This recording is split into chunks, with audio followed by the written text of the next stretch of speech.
Oi, pessoal. Para entender tudo aquilo que está acontecendo no Brasil, que a gente vê todos os dias, tudo aquilo que está acontecendo no mundo, as categorias políticas usuais não são suficientes. A gente precisa de um enfoque que coloque em pauta o verdadeiro espaço da disputa política, da disputa pelo poder, que é, no fundo, a nossa mentalidade, o nosso pensamento, e entender a partir disso as novas estruturas de poder no Brasil e no mundo. Essa é a proposta da Academia Folha Política, onde eu ofereço o meu curso de Logopolítica e onde você encontra também toda uma série de outros materiais, como a Agenda 2030, que é um programa semanal de análise da atualidade, e várias outras iniciativas, algumas que já estão lá e outras que estão por vir. Por isso, nesses dias agora, eu queria te convidar para se inscrever, se tornar membro desse projeto, que é um projeto de construção de um conhecimento sobre a realidade do poder, como entender, como resistir a um poder avassalador que está tentando dominar a nossa própria maneira de viver e maneira de pensar. Então, você pode aproveitar agora, nesses dias de carnaval, a promoção da Academia Folha Política. Nessa promoção, você, com R$ 336, adquire a anuidade completa da Academia Folha Política, com todo esse conteúdo que eu mencionei, o curso de Logopolítica, Agenda 2030 e vários outros materiais, inclusive materiais que vão ser introduzidos ao longo desse ano. Tá? Então, para entrar nesse projeto com essas condições especiais, R$ 336 por ano, para ser membro dessa academia, basta clicar aqui na descrição, no link, e entrar nessa aventura de conhecimento e de transformação. Tá bom? Um abraço. O Ney está aqui dizendo o seguinte: Ernesto, os soviéticos contaminaram o Ocidente com a mentira. Perfeito. Nesse processo, agora os totalitários estão a roubar a mente e a alma. Perfeito, perfeito, Valdinei. Os soviéticos plantaram a mentira, desde os anos 20, na verdade, mas sobretudo desde os anos 60. E tudo isso que está brotando de climatismo, de ideologia de gênero, de racialismo, isso tudo são frutos dessa árvore podre que os soviéticos plantaram. Mas hoje isso está avançando de uma maneira que a gente não imaginava, porque isso vai avançar de maneira que a gente não percebe. Né? Na época, a União Soviética, tal, então isso aqui cheira a propaganda soviética. Hoje isso já se perdeu essa origem. Né? Falei aqui numa última live, né, sobre a teologia da libertação, que é oriunda da União Soviética, de uma programação da KGB. As pessoas esqueceram, né? E não veem mais isso. Isso aumenta o mal que essas coisas podem fazer. O Mauro Marcos está dando boa noite aqui de ex-Dona Isabel, atualmente Bento Gonçalves. Eu não sabia que Bento Gonçalves tinha tido esse outro nome. Boa noite aí, Mauro. Então, o Refúgio Verde, lembra que estão tentando tirar o nome da mãe? Pois é, estão tentando tirar a palavra mãe, a palavra pai. Isso vai junto com você. É a questão do Ravel, né? Você cria palavras falsas, né? Progenitor 1 e progenitor 2 são palavras falsas. A palavra verdadeira é pai e mãe. Então, ao você manipular as palavras falsas, você corrói o sentimento da pessoa, você amarra o sentimento das pessoas. E pai e mãe, né, é um dos elementos, família, é um dos elementos que nos tira também fora do Estado. Nos tira fora do culto ao Estado. O pai e mãe, família, concorrem com o Estado. Marx, né, mostrei isso aqui, Marx, né, lá no começo do marxismo, fala que tem que acabar com a família, isso não é alguém que está dizendo, não. E até hoje eles praticam isso. Então, daqui a pouquinho vamos ter que terminar, vou ler mais umas coisas aqui. A Raquel Veloso pergunta: senhor Ernesto, por que eliminar o opositor? A gente está falando do Navalny, né, na Rússia. Se já estava preso. Haveria alguma instabilidade popular que esteja preocupando a democracia russa? Então, você pode dizer que eles estão aproveitando um momento, que eles sempre quiseram eliminar o Navalny, né? e então aproveitaram o momento em que tem, né, toda a questão de guerra e tal, como um pouco uma cortina de fumaça, então no dia seguinte a notícia já não vai respirar tanto. Como estão em situação de guerra, eles tiveram o pretexto para ir lá e prender as pessoas que se manifestaram a favor do Navalny depois da morte dele, né? As pessoas que foram lá, né, querendo colocar flores e tal, foram presas, como eu mostrei no meu canal, né, nos meus canais, Twitter e Instagram, etc. Quem não acompanha, vale a pena acompanhar, porque a gente está sempre colocando lá algumas notícias interessantes, né?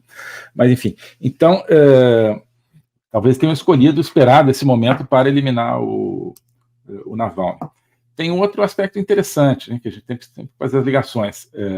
Essa entrevista recente do Putin e esse processo de conquistar corações, né, que o Putin está levando a cabo, com a ajuda, infelizmente, de pessoas no Ocidente. No caso do Tucker Carlson, criou uma imagem positiva da Rússia. Então, é curioso, mas esse é um procedimento muito típico desses regimes. Em vez de alimentar esse sentimento,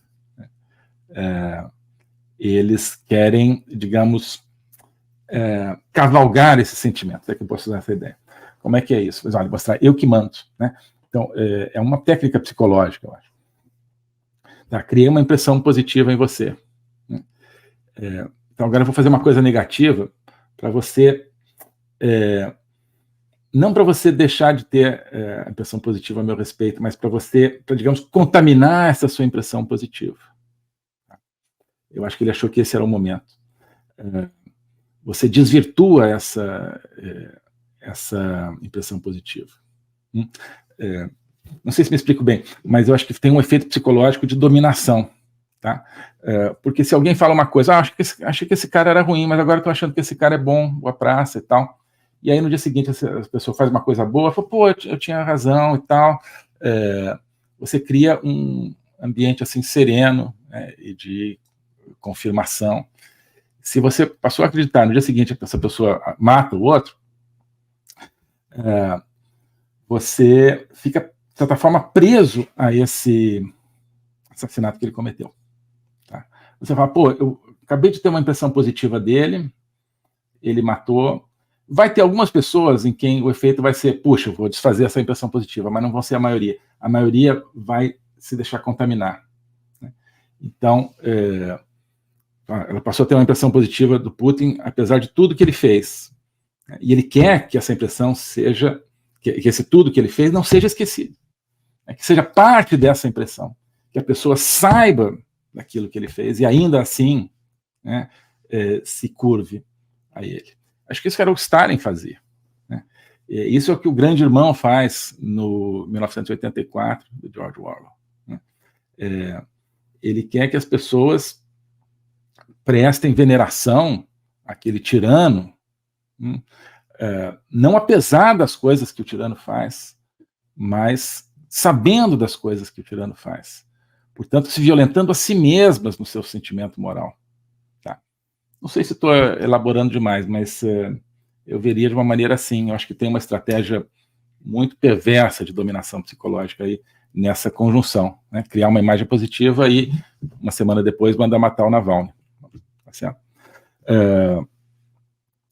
Então, o Alex lembra que tem muitos opositores russos mortos, e tem mesmo, né?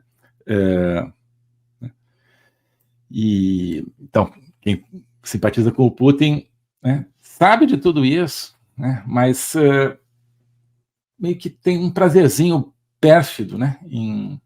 Não, ele é ruim mesmo, eu gosto dele, mas apesar dele ser ruim, não, é porque ele sendo ruim, ele manda matar, mas ele é bom. Você cria assim um perfilzinho de bad boy. Não sei se algumas pessoas se sentem atraídas por isso, né? Mas a gente tem que ver tudo que sai do Putin como possivelmente mecanismo de controle psicológico de KGB. Tá? Não é brincadeira. Tudo. Todas as ações políticas, né, falas e todas as iniciativas. O objetivo não é controlar O objetivo principal não é controlar território, o objetivo principal é controlar a sua mente. Tá certo? Pessoal, tem muita pergunta legal, mas estamos tendo que terminar aqui, já estamos com 2h30. Super obrigado por todos os comentários de todo mundo, tá bom? E realmente, enfim, é bom que vocês estão participando tanto aqui, sinto que não dê para a gente falar com detalhe de todos os comentários, mas é sempre muito rica essa interação com vocês, tá? Então, eu vou só então terminar, acho que tem várias pessoas aqui, alguns acham que tem chance, outros que não tem chance, né? Tem gente falando em emigrar, tem gente falando que tem possibilidade de criar um partido conservador. Eu acho que tem chance, né? Mas só vou reiterar, a chance parte da nossa autointrospecção, né? Primeira coisa, né? E da nossa coragem de ver a verdade das coisas, né? E de dizer a verdade, mesmo incomodando. Acho que essa é a lição aí do Ravel e quero encerrar então com essa sugestão. Tá bom, pessoal? Super obrigado pela presença aqui, pela participação de todos. Vamos em frente, se Deus quiser, tá bom? Vamos depois confirmar na semana que vem os horários aí de aula, de Agenda 2030, o próximo código-fonte também, porque talvez tenha algumas viagens aí. Por outro lado, vão trazer elementos interessantes aqui para vocês, mas podem afetar um pouquinho nossos horários. Tá bom? Mas ficamos juntos de toda forma. E, sobretudo, lembrando quem ainda não é do curso, aproveitar, não sei até quando vai ter essa promoção de carnaval, porque o carnaval já passou, né? Mas para aproveitar e entrar no nosso projeto. Tá bom? Obrigado, fique com Deus, tudo de bom. O globalismo existe, é uma coisa concreta. Ele é composto pelo Great Reset, do Fórum Econômico Mundial, pelo projeto hegemônico da China, pelo programa de manipulação e conquista da América do Sul pelo Foro de São Paulo e outros elementos. E esses elementos eles atuam uns em benefício dos outros, sempre, principalmente através do controle da linguagem, porque o controle da linguagem é o controle do nosso pensamento. Então nós estamos tendo o nosso pensamento reprogramado e essa reprogramação vai contra a nossa liberdade, vai contra a essência do ser humano. Isso é o globalismo. Com base nesse estudo, nessa experiência, é que eu criei o curso de Logopolítica. Toda semana eu dou aulas sobre geopolítica, literatura, filosofia, cultura de um modo geral, tudo isso em conjunto formando um espaço de conhecimento que eu denomino a logopolítica, para nós não apenas entendermos a ameaça do globalismo, mas podermos nos contrapor a ela. Se você quiser entrar nesse projeto de conhecer o globalismo e enfrentar o globalismo, clique aqui.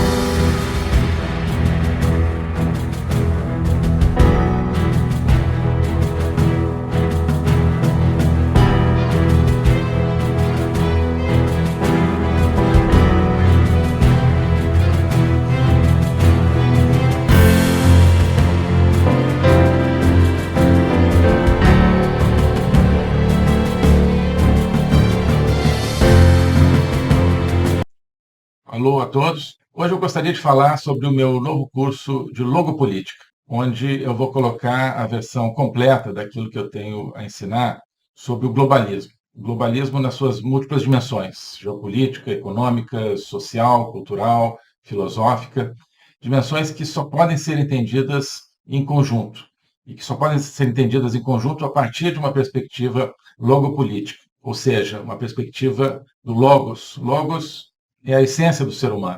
É a racionalidade, mas é também a linguagem e a capacidade de se comunicar e de sentir a transcendência. E essa essência do ser humano está ameaçada e por isso a gente precisa entendê-la numa perspectiva logopolítica, portanto política, ou seja, que tem a ver com a discussão do destino, com a luta pelo destino. Portanto, logopolítica diz respeito à luta e ao combate pelo futuro da humanidade, pela essência do ser humano, que está ameaçada justamente pelo globalismo. Ensinar isso, para mim, é uma missão que eu quero compartilhar com vocês, é uma aventura intelectual para a qual eu quero convidar vocês, uma aventura que é fundamental para que possamos participar da luta justamente por um mundo verdadeiro, por um mundo autêntico, por um mundo que preserve a essência do ser humano, um destino de uma humanidade livre, de uma humanidade aberta justamente ao Logos e a toda a sua complexidade. Nesse curso você vai entender esses grandes combates, quais são as ideias que estão por trás daquilo que ameaça essa essência do ser humano, as grandes ideias que estão se confrontando, quais são as ideias que precisam ser mobilizadas justamente para a defesa, para a preservação dessa nossa essência. Portanto, é preciso entender as discussões filosóficas que não são puramente abstratas, que têm a ver, que têm efeitos diretos na nossa vida diária. Então, quando nós vemos os fenômenos da inflação, da guerra, da carestia, de várias carências no mundo de hoje, nós estamos diante, no fundo, de processos que têm a ver com as ideias. São as ideias por trás desses processos que determinam a sua problemática. Então, essa concepção de um ser humano sem essência, sem transcendência, que nós vemos hoje na nossa sociedade, essa concepção é que tem consequências dramáticas, inclusive na nossa vida material. Atrás dessa concepção existe um projeto de controle total, um projeto totalitário, de domínio. É por causa disso que nós assistimos hoje a fenômenos que nos parecem caóticos, que nos parecem desconectados, mas que vão acabando com a nossa liberdade, vão desestruturando a nossa sociedade, fazendo com que nós vivamos, mesmo dentro de países teoricamente democráticos, cada vez mais dentro de uma sociedade de controle. Então, nós hoje temos, você certamente tem dificuldade de entender o que está acontecendo no mundo. Isso é decorrente justamente de visões parciais, que eu vou procurar cobrir e conectar. Então, não adianta entender apenas a economia, apenas conflitos militares, ou apenas algumas questões sociais. É preciso entender as ideias que querem dominar o mundo e as ideias que precisam ser resgatadas para que nós preservemos a liberdade do mundo. Então é isso que eu quero oferecer a você nesse curso de Jogo Política. Nós vamos estudar o conceito, a evolução, a manifestação do globalismo, na história recente, sobretudo, mas ao longo de toda a história humana, as ideias atuais que conformam o globalismo, elas são muito antigas, assim como as ideias de defesa e preservação da essência do ser humano também são antigas. Então nós vamos lá atrás, nos gregos, nos pré-socráticos, Platão, Aristóteles, e vários outros autores ao longo da história, procurar entender tanto as ideias da defesa do logos, da defesa da essência do ser humano, quanto as ideias que hoje ameaçam tão fortemente e tão incisivamente a nossa liberdade